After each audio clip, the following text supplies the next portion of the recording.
And we're joined by Kelowna City Councillor Rick Weber. I know you don't like using the word gentrification, but you're the one that brought it up. I barely like using Kelowna City Councillor as a term. But no, gentrification, I hear that word a lot, but it's not my word. Right, and this is starting to be a rising concern in Kelowna, and right behind us is an example. Look, they're going to redevelop this into what looks like it will A be really nice building from the sign, right? A beautiful building. And we approved it. But it comes at a cost, and so explain what the worry is. Well, you know how hard it is to find an affordable place to live in Kelowna. I mean, we're one of the most expensive places in Canada. People keep coming here, and the sheer volume of people moving here, I think, is helping to keep the cost of real estate, both rental and buying, up.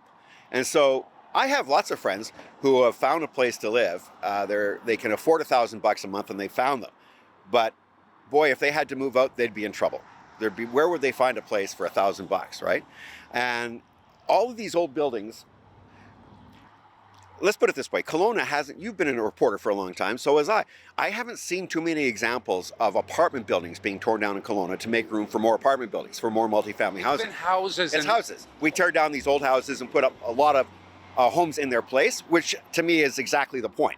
You know, and we get a lot of squawking about that. A lot of people in single family neighborhoods don't want to see an apartment building or a condo building in their neighborhood. They think some of those are, if they're for rent, are lower rent, and you lose that one unit, but you can stomach it because you know you're getting so 40, 50, 60 units in their place, right? It might help the overall market. But in this case, and the case on Mills Road, now we're seeing dozens of people being evicted. And, they'll never have a hope of living in one of those new buildings. The proposal we passed this week at council talks about the minimum rents being around, I think it was $2,400 to $3,000 a month.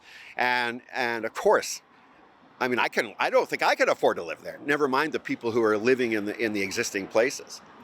So, I think some cities have policies in place to at least try to help the situation for people who find themselves, out of an affordable rent situation because of this. Yeah, I've seen Municipal Vancouver, Burnaby.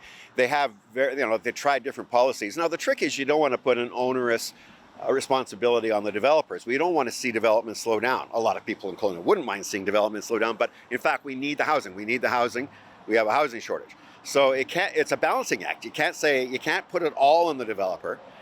But, I don't know. We've asked city staff to look into it.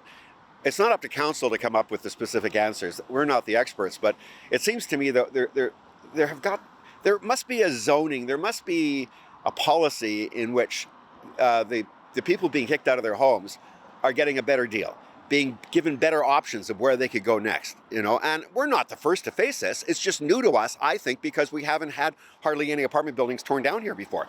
Now, most of our old apartment buildings were built in the 60s and 70s. Well, now they're being called end of life, and we're hearing that they're going to get torn down for much more unaffordable buildings. And there are some buildings bigger than this one that are getting pretty old too. Yeah, and we saw the one in Mills Road, and there's, you look at all the old apartment buildings along Pandosy, for instance, Rowcliffe, all over the downtown core.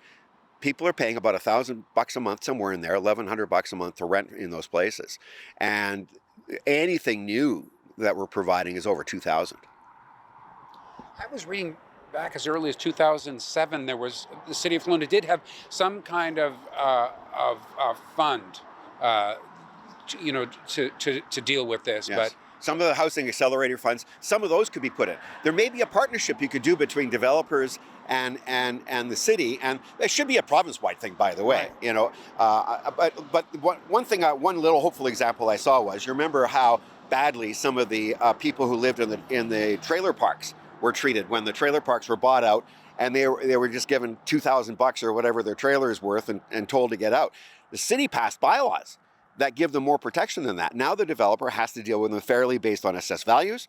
And so I know this is different because these are renters, but at least the city took steps in that stage. Right.